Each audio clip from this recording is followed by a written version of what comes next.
જય શ્રી કૃષ્ણ મિત્રો, સ્વાગત છે તમારું આપણા સૌની યુટ્યુબ ચેનલમાં। મિત્રો, આજની કહાની છે ઘરડા મા બાપની। બે રોટલીઓ પણ વહુઓને કેમ ભારે લાગે છે। તો મિત્રો, શરૂ કરીએ આજની કહાની।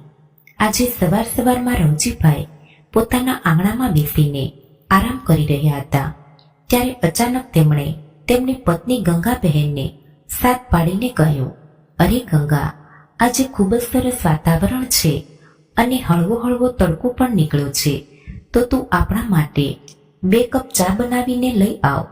એટલે આ વાતાવરણનો આનંદ લેતા લેતા આપણે બંને સાથે બેસીને ચા પીશું, જેવી રીતે વર્ષો પહેલા આપણે સાથે બેસીને પીતા હતા। ત્યારે ગંગાબેને રસોડામાં પોતાનું કામ કરતા કરતા કહ્યું, અરે, હું ચા તો બનાવીને હમણાં લાવું છું, પરંતુ આજે તમને અચાનક એક સાથે બેસીને ચા પીવાનો શોખ ક્યાંથી પેદા થઈ ગયો? વહુઓ સાંભળશે તો શું કહેશે? હવે આપણી ઉંમર તો તમે જરાક જુઓ। ત્યારે રવજીભાઈએ કહ્યું, અરે શ્રીમતીજી, કદાચ તમે ભૂલી રહ્યા છો કે આજે આપણા લગ્નની વર્ષગાંઠ છે, એટલે એટલો હક તો મારો પણ બને છે કે હું પોતાની પત્નીની સાથે થોડો સમય વિતાવી શકું। આપણે ઘરડા થઈ ગયા છીએ તો શું છે, આખરે આપણે છીએ તો એકબીજાના જીવન સાથીને અને એકબીજાના સુખ દુઃખના ભાગીદાર છીએ।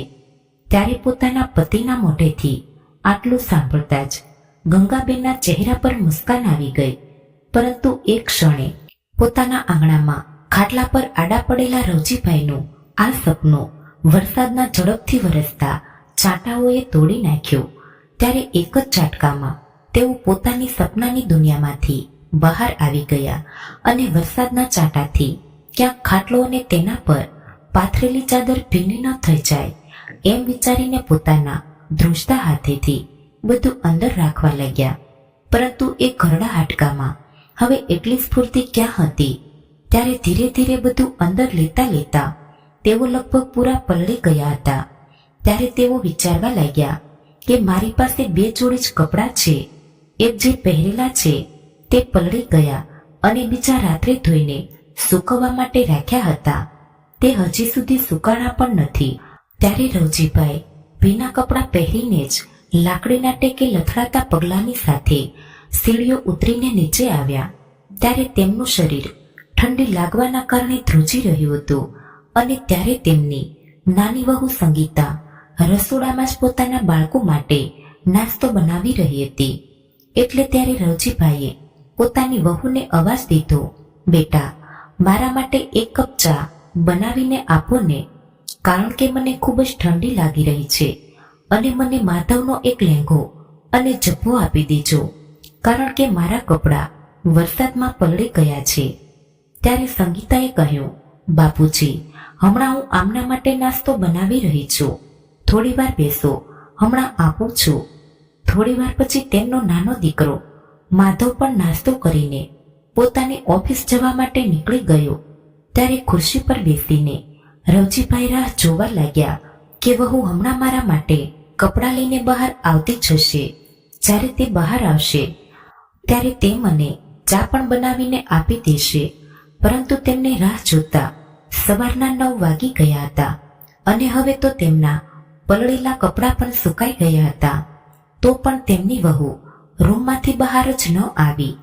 ત્યારે તેમણે પોતાના પુત્ર ચિંટુને કહીને વહુને ચા બનાવવાનો સંદેશો પણ મોકલાયો, પરંતુ ત્યારે ચિંટુએ આવીને કહ્યું કે દાદા, મારી મમ્મી અત્યારે ફોન ઉપર વાત કરી રહી છે, થોડી વારમાં આવીને એ તમને ચા આપશે। પરંતુ જોતામાં 1 કલાક વીતી ગઈ તો પણ તેમની વહુ હજુ સુધી ફોન ઉપર જ ચોટેલી હતી। ત્યારે રવજીભાઈ પોતાના મનમાં ને મનમાં બબડવા લાગ્યા, વહુ પોતાની મા સાથે વાતો કરવાના ચક્કરમાં રોજ ચા આપવામાં પણ મોડું કરી નાખે છે। હજુ તો હમણાં 1 વર્ષ પહેલાની જ વાત છે કે પોતાના લગ્નની 40મી વર્ષગાંઠ ઉપર રવજીભાઈ અને તેમની પત્ની ગંગાબેને એકબીજા સાથે વીતેલા સમય માટે ભગવાનનો ખૂબ જ આભાર માન્યો હતો અને ત્યારે તેઓ પોતાની જાતને ખૂબ જ ભાગ્યશાળી અનુભવી રહ્યા હતા કે ભગવાને તેમને ભર્યો પૂરો પરિવાર આપ્યો છે। પરંતુ ત્યારે કદાચ તેમની ખુશીઓને પોતાની જ નજર લાગી ગઈ હોય તેમ થોડાક જ દિવસો પછી ગંગાબેનને બીમારીએ એવા ઘેરી લીધા કે તેમણે તેમનો જીવ જ લઈ લીધો. આવી રીતે તું અચાનક ક્યાં જતી રહી ગંગા, મને આ ક્રૂર દુનિયામાં એકલો મૂકીને? આ બધું વિચારતા જ તેમની આંખોમાં આંસુ આવી ગયા. લગભગ અડધો કલાક વધારે વીત્યા પછી જ્યારે તેમની વહુ બહાર આવી ત્યારે રસોડામાં જઈને ચા બનાવી દીધી અને કપમાં ચા ભરીને પોતાના સસરાની સામે રાખી દીધી. ત્યારે રવજીભાઈએ ચાનો એક ઘૂંટડો પીતા જ તેમના મનમાંથી અવાજ આવ્યો, હાય, ફરીવાર એ ચૂકાણેલું પાણી પકડાવીને ચાલી ગઈ. કેટલી વાર વહુને મેં કહ્યું છે કે ચામાં આદુ કે એલચી નાખે અને કંઈ વધારે નહીં તો તુલસીના 2 પત્તા જ નાખી દે, જેથી મારા મનને તૃપ્તિ મળી જાય. પરંતુ વહુએ તો જાણે નક્કી કરી રાખ્યું છે કે ક્યારે પણ મારી પસંદગીની ચા મને બનાવીને આપશે જ નહીં. આ પણ ભલા કોઈ ચા છે? આ તો ઉકાળેલું પાણી અને ઘણી બધી ખાંડ અને ભૂકી દૂધના નામ ઉપર તો 2 ઘૂંટડા. મેં તેને કેટલી વખત કહ્યું છે કે મને ડાયાબિટીસ છે તો ગળું થોડુંક ઓછું બનાવતી જા. સવારનો નાસ્તો મોડો મોડો આપે છે તો કમસે કમ ચાની સાથે બિસ્કિટ અથવા તો ખાખરા જ આપી દે, જેનાથી મારા પેટને પણ થોડીક સંતુષ્ટિ મળી જાય. પરંતુ અહીં તો આ બધું વિચારતા વિચારતા જ રવજીભાઈની આંખમાંથી આંસુ વહેવા લાગ્યા. ત્યારે તેઓ ચાની સાથે સાથે આંસુ પણ પીતા ગયા અને મનમાં ને મનમાં દુઃખી થતા રહ્યા અને વિચારવા લાગ્યા કે વહુને કહેવાનો પણ શું ફાયદો? તેનો જવાબ તો મને ખબર જ છે, જેવું પણ બની રહ્યું છે. ચૂપચાપ ખાઈ પી લેતા જાઓ અને રામના નામની માળા જપ્યા કરો. વધારે ટોકાટાકી કરવાની કંઈ જરૂરત નથી. મિત્રો, તમને જણાવી દઈએ કે રવજીભાઈને 2 દીકરા અને 2 વહુઓ છે અને તેમની પત્નીના મૃત્યુ બાદ તેમના બંને દીકરાઓને 2 માળનું ઘર હતું તેના ભાગ પાડી લીધા હતા. ઉપરના માળે 2 રૂમના દીકરા અને વહુએ લઈ લીધા અને નીચેના માળમાં 2 રૂમમાં મોટો દીકરો અને વહુએ પોતાનો અને પોતાના બાળકોનો સામાન રાખી દીધો હતો. રવજીભાઈ અને તેમના પત્નીનો જે રૂમ પહેલા હતો એમાં પણ બાળકોનો સામાન રાખીને તેને બાળકોનો રૂમ બનાવી નાખવામાં આવ્યો છે અને તેમને દલીલ એ આપવામાં આવી કે હવે બા તો રહ્યા નથી અને બાપુજીનો એટલો સામાન પણ છે નહીં કે તેઓ એક આખો રૂમ ઘેરીને બેસી જાય. બાપુજી, હવે તમારે આવડા મોટા રૂમની શું જરૂરત છે? નાનો દીકરો માધવ બોલ્યો. તો ત્યારે તેમના મોટા દીકરા જગદીશ પણ તેમની વાતમાં સહમતિ દર્શાવતા કહ્યું કે એકલા બાપુજી તો નાના રૂમમાં પણ રહી શકે છે. પોતાની પત્ની ગંગાબેનના ગયા પછીથી બંને વહુઓની અંદરો અંદર ખુસરપુસર થતા જોઈને રવજીભાઈને કંઈક આવી જ વાતનો અંદેશો તો પહેલા જ લાગી ગયો હતો. નહીતર આ જ બંને વહુઓ હતી જે એકબીજાનો ચહેરો જોઈને પણ ખુશ નહોતી, પરંતુ જબર પોતાના સસરાને દૂધમાંથી માખીની જેમ કાઢી ફેંકવા માટે થઈને બંને વહુઓએ હાથ મળાવી લીધો હતો અને તેમના બંને દીકરાઓએ રવજીભાઈનો પલંગ છત ઉપર બનેલા નાનકડા રૂમમાં રખાવી દીધો હતો. ત્યારે પહેલાથી જ એકાકીપણાનો માર સહન કરતા રવજીભાઈની એકલતાને તેમના બંને દીકરાઓએ પોતાના આ નિર્ણયથી બમણી કરી નાખી હતી. હવે તો રવજીભાઈ ગરમીઓમાં તો ખુલ્લી અગાસી પર ખાટલા ઉપર જ સૂઈ જતા હતા અને શિયાળામાં નાનકડા રૂમમાં રાખેલા પલંગ ઉપર જેમ તેમ રાત ગુજારી લેતા હતા. ત્યારે એ નાનકડો એવો રૂમ પણ વધારે નાનકડો થઈ જતો હતો. જ્યારે તેમની વહુઓ દિવાળીની સફાઈ કર્યા પછી ફાલતુનો સામાન પણ ત્યાં મૂકી દેતી હતી. મિત્રો, હજુ તો રવજીભાઈના પત્નીને ગુજરી ગયાને 15 દિવસ પણ નહોતા થયા કે તેમના બંને દીકરાઓ અને વહુઓ અલગ અલગ રહેવા લાગ્યા હતા અને પોતાના પિતાને પણ 2 ભાગમાં વહેંચીને રાખી દીધા હતા. ત્યારે બંને વહુઓમાં બાપુજીને 3 સમયનું જમવાનું આપવાનો ભાગ કઈ રીતે કરી શકાય, આ સવાલનો ખૂબ જ અનોખો ઉકેલ કાઢવામાં આવ્યો હતો કે બાપુજીને 2 સમયનું જમવાનું આપવામાં આવે. સવારની ચા અને રોટલી નાની વહુને ત્યાંથી મળશે અને સાંજની ચા અને રાતના સમયનું જમવાનું મોટી વહુને ત્યાંથી આપવામાં આવશે. નાની વહુ હતી કે જે સવારનો ચા અને નાસ્તો પણ તેમને તરસાવીને આપતી હતી, કેમ કે રોજ સવારે પોતાની મા સાથે 1 કલાક વાત કરવાનું તેના માટે ખૂબ જ વધારે જરૂરી હતું. ક્યારેક તો રવજીભાઈ પોતાની ધીરજ ખોઈ બેસતા અને ગુસ્સામાં કહી દેતા કે વહુ, મને જમવાનું તો સમયસર આપતા જાઓ. તો ત્યારે તેમની નાની વહુ બેફામ જવાબ આપીને તેમનું મોઢું બંધ કરી દેતી. પોતાના સસરાની ઉંમરની તો તે બિલકુલ પણ પરવા કરતી નહોતી. નાસ્તો મળ્યા પછી જ્યાં સુધી રાતનું જમવાનું મળતું ત્યાં સુધીમાં તો રવજીભાઈ અધીરા થઈ જતા હતા અને મોટી વહુ હતી કે જેને 2 રોટલી કરતા વધારે બનાવવામાં પણ તકલીફ થતી હતી. આટલું જ ખાવાથી રવજીભાઈનું પેટ પણ સરખું ભરાતું નહોતું. સાંજના સમયે ભૂખથી ટળવળતા રવજીભાઈ વિચારવા લાગ્યા કે હું મારી વહુઓને કંઈક કહું છું તો સામે 4 વાતો સંભળાવી દે છે કે આ ઉંમરમાં ખાવા પીવા પર નિયંત્રણ રાખો, વધારે પડતું ખાવું એ કંઈ સારી વાત નથી અને તમે કોઈ કામ કરવા થોડા જાઓ છો. આટલું બધું ખાશો તો પચાવવું મુશ્કેલ થઈ જશે અને જો બીમાર પડી ગયા તો અમારાથી તમારી સેવા નહીં થઈ શકે. તમે તો હરતા ફરતા જ આ દુનિયામાંથી જાઓ તો સારું, જેથી અમને પણ કોઈ પરેશાની ના થાય. મિત્રો, અચરજની વાત તો એ હતી કે તેમની બંને વહુઓ પોતાના સસરાને આ બધી વાતો તેમના દીકરાઓની હાજરીમાં સંભળાવી દેતી હતી અને ત્યારે તેમના દીકરાઓને પણ હિંમત નહોતી કે તેમના પત્નીવ્રતા દીકરાઓ પોતાની પત્નીઓનો વિરોધ કરી શકે.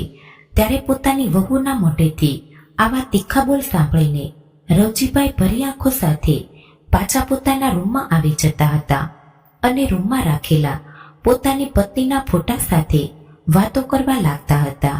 જોઈ લીધું ને ગંગાતે, તારા દીકરાઓ મને કેવા દિવસો દેખાડી રહ્યા છે.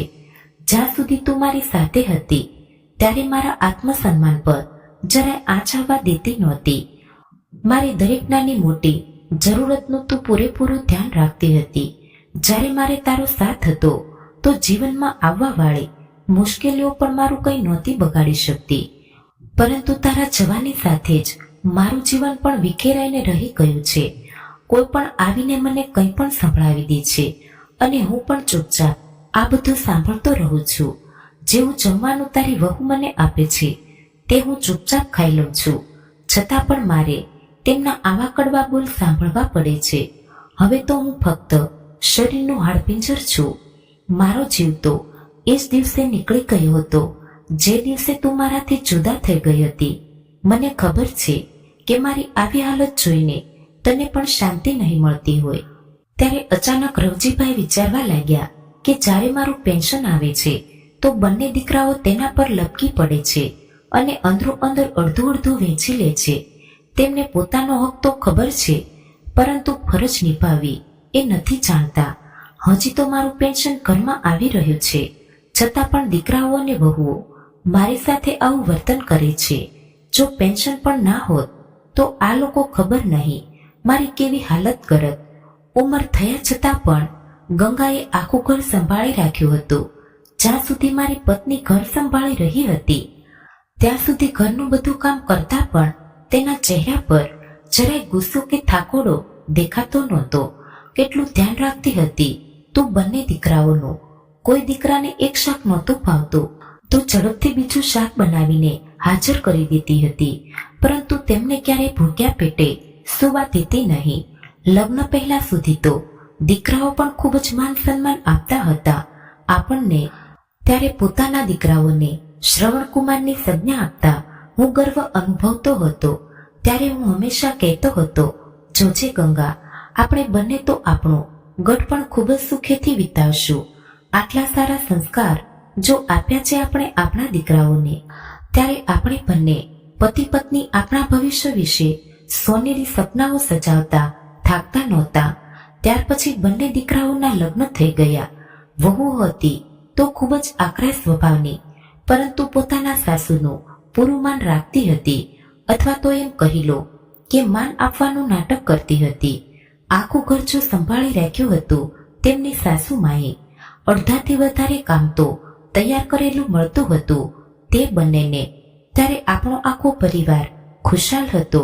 પછી અચાનક એક દિવસ ડેન્ગ્યુના તાવે ગંગાને પૂરી રીતે જકડી લીધી. આજે પણ તે રાત મને યાદ છે જ્યારે ગંગા 104 ડિગ્રી તાવમાં કણસી રહી હતી. ત્યારે દુખાવાના કારણે તેનું માથું ફાટી રહ્યું હતું. મેં કેટલું કહ્યું હતું પોતાના બંને દીકરાઓને કે પોતાની બા માટે થઈને તાવની દવા લઈ આપે, પરંતુ બંને દીકરાઓએ એમ કહીને વાત ટાળી નાખી કે અત્યારે કોઈ દુકાન ખુલ્લી નહીં હોય, પરંતુ સરકારી દવાખાનામાં તો દિવસ રાત ખુલ્લી રહે છે ને. આ વાતની પણ તેમના ઉપર કોઈ અસર થઈ નહીં. કદાચ ત્યારે નીંદર તેમના લોકોને પોતાની માં કરતા વધારે વહાલી હતી. સવારે જઈને લાવી આપીશું, અત્યારે તમે પણ સૂઈ જાઓ અને અમને પણ સુવા દો, એમ કહીને બંને દીકરાઓ પાછા સૂઈ ગયા હતા.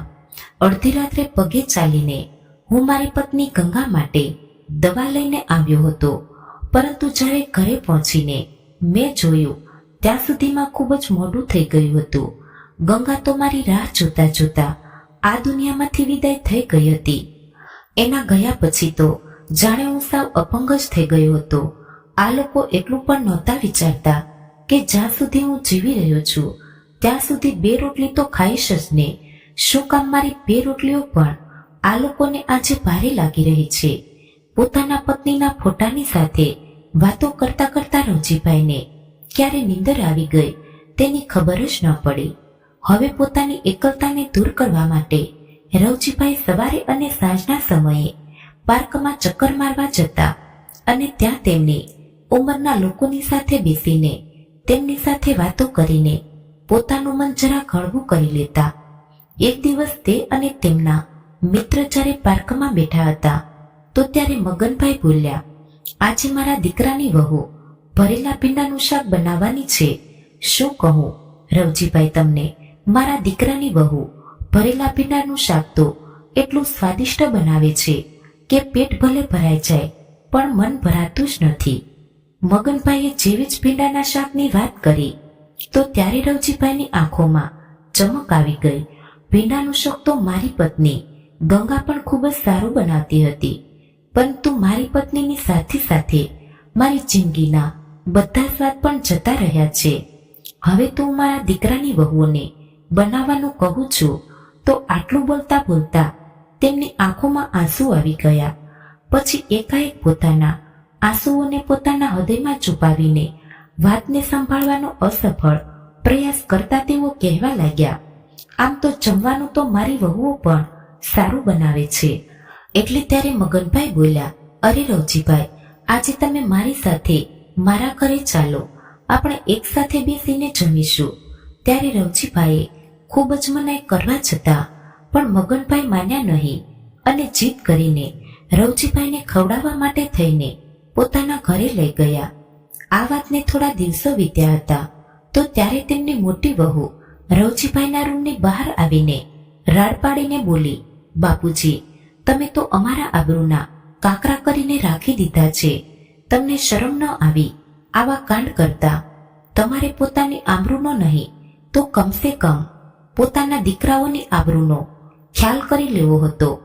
અડોશ પડોશમાં નાક કપાવીને રાખ્યું તમે તો અમારું. ત્યારે રવજીભાઈ જે હેરાનીથી પોતાની વહુની વાતો સાંભળી રહ્યા હતા તેઓ બોલ્યા, પરંતુ વહુ, મેં એવું તો શું કરી નાખ્યું કે તમે આટલા ગુસ્સે થઈ રહ્યા છો? અચ્છા, દેખાવ તો તમે એવું કરી રહ્યા છો જાણે તમને કશી ખબર જ નથી કે તમે શું કર્યું છે. હમણાં કામવાળી બાઈ મને બતાવીને ગઈ કે તમે થોડા દિવસોથી મગનભાઈને ત્યાં જમવા જાઓ છો. જ્યારે તેમની મોટી વહુએ આ કહ્યું તો તેના સૂરમાં સૂર ભેળવતી નાની વહુ પણ બોલી, શું અમે તમને જમવાનું નથી આપતા કે તમે આજકાલ પડોશીઓના ઘરમાં મોઢા મારી રહ્યા છો? તમે જાણો પણ છો કે હું કેટલા રૂપિયાવાળા ખાનદાનની દીકરી છું. જો મારા પિયરમાં આ વાતની ખબર પડી ગઈ તો અમારી શું આબરૂ રહી જશે? દુનિયા શું વિચારશે કે દીકરાઓ અને વહુઓ ભેગા થઈને પણ અમને 2 સમયનું જમવાનું નથી આપી શકતા? ત્યારે પોતાની બંને વહુઓની ખરી ખોટી વાતો સાંભળીને રવજીભાઈનું હૃદય જોરજોરથી ધબકવા લાગ્યું અને તેમને પોતાને પણ લાગવા લાગ્યું હતું કે કદાચ તેમણે ખૂબ જ મોટો અપરાધ કરી નાખ્યો છે. ત્યારે અપરાધબોધની ભાવનાના કારણે તેઓ કંઈ બોલી ન શક્યા અને દુઃખી મનની સાથે પાછા આવીને પલંગ પર બેસી ગયા.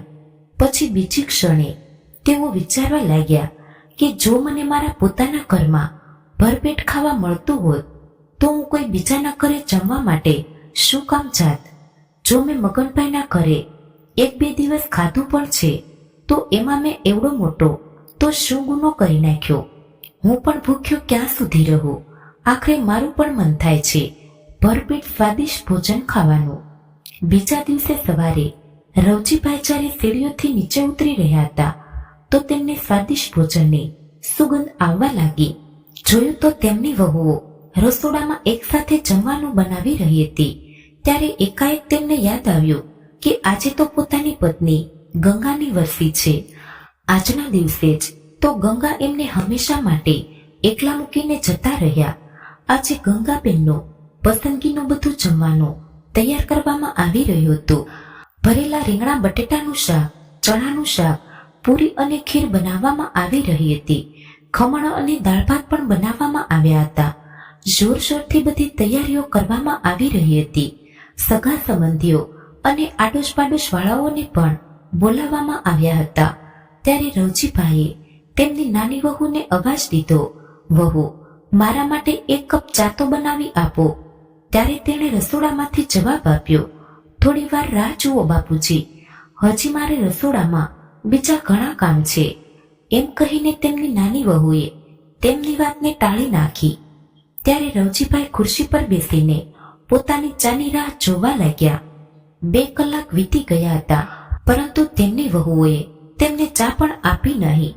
ત્યારે ભૂખથી પરેશાન થઈને તેમણે તેમની મોટી વહુને અવાજ દીધો, મોટા વહુ, મારા માટે 2 રોટલી બનાવી દો, કારણ કે આજે મને ખૂબ જ વધારે ભૂખ લાગી છે.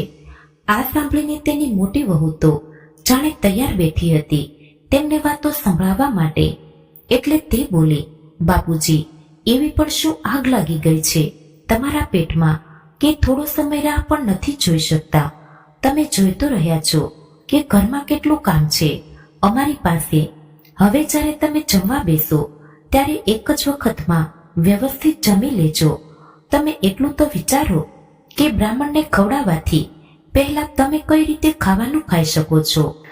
અરે તો મને 1 કપ ચા જ આપી દો, જેનાથી મને કંઈક તો તૃપ્તિ થઈ જાય.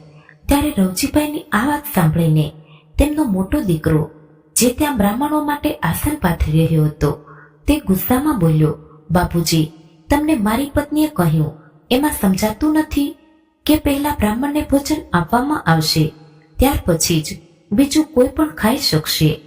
ત્યારે રવજીભાઈએ કહ્યું, પરંતુ બેટા, હમણાં તો બંને વહુઓએ પોતાના બાળકોને ખાવાનું ખવડાવ્યું હતું અને હું ફક્ત ચા માંગી રહ્યો છું.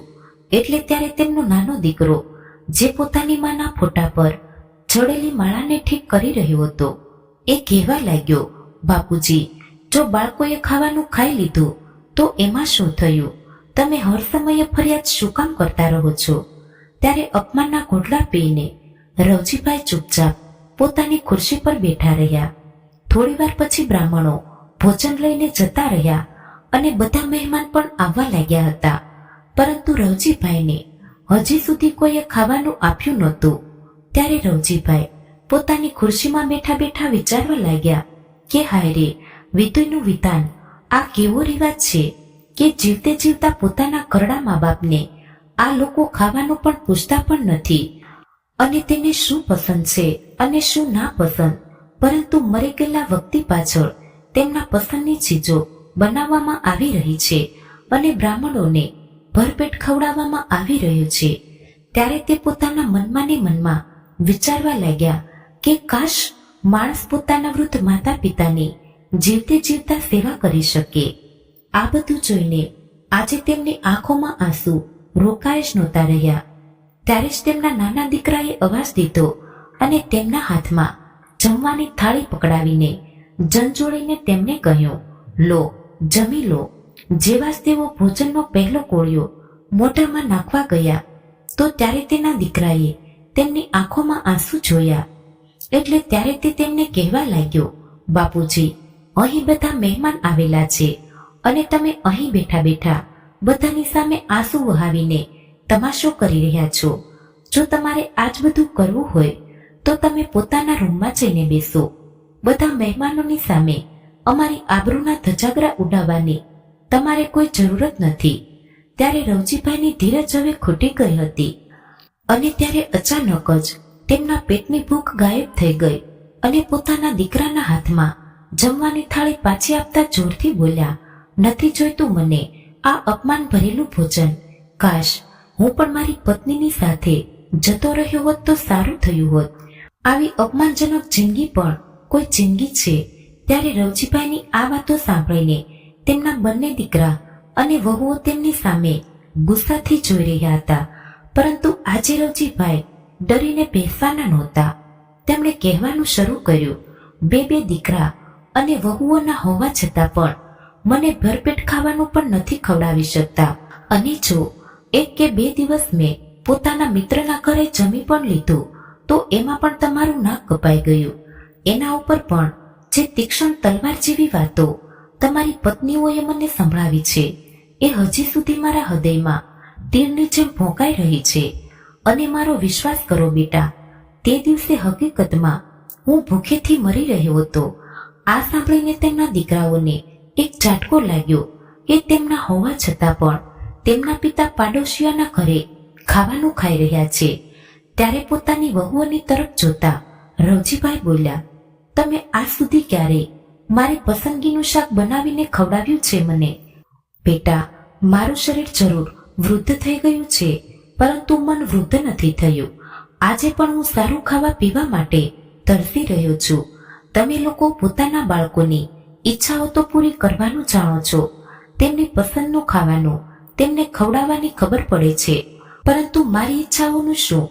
તમે લોકો મને 2 ટાઈમનું ખાવાનું પણ એવી રીતે પકડાવો છો જાણે મારા ઉપર કોઈ ખૂબ જ મોટો ઉપકાર કરી રહ્યા હો. સવારે ઉઠીને 10 વખત ચા માંગુ છું, ત્યારે જઈને ક્યાંય મને ચા મળે છે અને એ પણ ઉકાળેલા પાણી જેવો સ્વાદ આવે છે. દીકરા, 3 સમયનું જમવાનું તો દરેક માણસની આવશ્યકતા હોય છે ને, તમે એને પણ 2 સમયનું જમવામાં બદલી નાખ્યું છે જેથી તમારી સગવડતા સચવાઈ જાય. દીકરા, જેટલું ખાવાનું તમે મને આપો છો એમાં પણ હું ભૂખ્યો રહી જાઉં છું. તો તમે વિચાર કરો દીકરા કે હું કઈ રીતે જીવી શકીશ. દીકરા, હું તમારી જાણકારી માટે થઈને જણાવી દઉં કે હું મારું પોતાનું આખું પેન્શન આ ઘરમાં આપી દઉં છું. હું કઈ મફતના રોટલા નથી તોડી રહ્યો અને આટલું કરવા છતાં પણ મારું આટલું અપમાન. પોતાની માની વરસી તો તમે લોકોએ આજે ખૂબ જ સરસ ઉજવી, પરંતુ દીકરા, મારી એક ઈચ્છા છે અને હું ઈચ્છું છું કે તમે લોકો એનું માન રાખો. મારા મર્યા પછી મારી વરસી ઉજવવાની કે મારું શ્રાદ્ધ કરવાની તમારે કોઈ જરૂરત નથી. એટલું કહેતા કહેતા રવજીભાઈની આંખોમાંથી જર્જર આંસુ વહેવા લાગ્યા. ત્યાર પછી તેઓ કંઈ બોલી ન શક્યા. ત્યારે પોતાના પિતા રવજીભાઈના મોઢેથી આ બધી વાતો સાંભળીને તેમના બંને દીકરાઓ અને વહુની આંખો શરમથી નીચે નમી ગઈ. ત્યારે મગનભાઈ, જે પોતાના મિત્ર રવજીભાઈની ભાવનાઓને સારી રીતે સમજતા હતા, એટલે તે તેમના મોટા દીકરાના ખંભા પર હાથ રાખીને બોલ્યા, બેટા, આ વાત જ તમે લોકો નથી સમજતા કે જીવતે જીવતા મા બાપને સારું ખવડાવવું જોઈએ. જો તમે જીવિત વ્યક્તિને ખવડાવીને સંતોષ ન આપ્યો તો મર્યા પછી તેની વરસી ઉપર તેનું મનપસંદ ભોજન બ્રાહ્મણોને ખવડાવીને શું ફાયદો? માણસના મર્યા પછી પૂર્ણતિથિ પર બ્રાહ્મણોને ભોજન કરાવવાનું મહત્વ ત્યારે જ છે જ્યારે તમે લોકો રાખી શકો. દીકરા 1 હોય કે 2, આખરે ફરજ તો તેમની જ થાય છે કે તેઓ પોતાના માતા પિતાના ખાવા પીવાનું પૂરું ધ્યાન રાખે. ત્યારે મગનભાઈની આ બધી વાતો રવજીભાઈના બંને દીકરાઓના હૃદયને હચમચાવી રહી હતી. ત્યારે તેમના ચહેરા પર શરમના ભાવ આવી રહ્યા હતા અને આંખોમાં પસ્તાવાના આંસુ હતા. ત્યારે પોતાના દ્વારા કરવામાં આવેલા વ્યવહાર વિશે વિચારીને તેઓ શરમથી નમી રહ્યા હતા. એનાથી પણ વધારે તેમને એ વાત ખાઈ રહી હતી કે તેમની લાપરવાહીના કારણે આજે તેના પિતાજીને મગનભાઈને ત્યાં જઈને જમવું પડી રહ્યું હતું. હવે બધા મહેમાનો ગયા બાદ તેમના બંને દીકરાઓએ રવજીભાઈના પગમાં પડીને તેમની પાસે માફી માંગી અને પોતપોતાની પત્નીઓને આદેશ આપ્યો કે બા બાપુજીનો જે રૂમ તેમણે બાળકોને આપી દીધો હતો તેને તાત્કાલિક ખાલી કરીને તેમાં બાપુજીનો સામાન પાછો ગોઠવી દેવામાં આવે અને બાપુજીના જમવામાં ખાસ ધ્યાન રાખવાની ચેતવણી પણ આપી દીધી. આજે રવજીભાઈ પોતાના રૂમમાં ડબલ બેડના પલંગ ઉપર બેસીને ટીવી જોવાનો આનંદ ઉપાડી રહ્યા હતા અને સ્વાદિષ્ટ ભોજન ખાઈ રહ્યા હતા. તો મિત્રો, વાર્તા પસંદ આવી હોય તો ચેનલને લાઈક અને સબસ્ક્રાઇબ જરૂરથી કરી દેજો, જેથી કરીને અમારા નવા વિડીયોની માહિતી તમને મળતી રહે. તો ફરી મળીશું એક નવી વાર્તા સાથે. ત્યાં સુધી આપ સૌને જય શ્રી કૃષ્ણ, રાધે રાધે, હર હર મહાદેવ.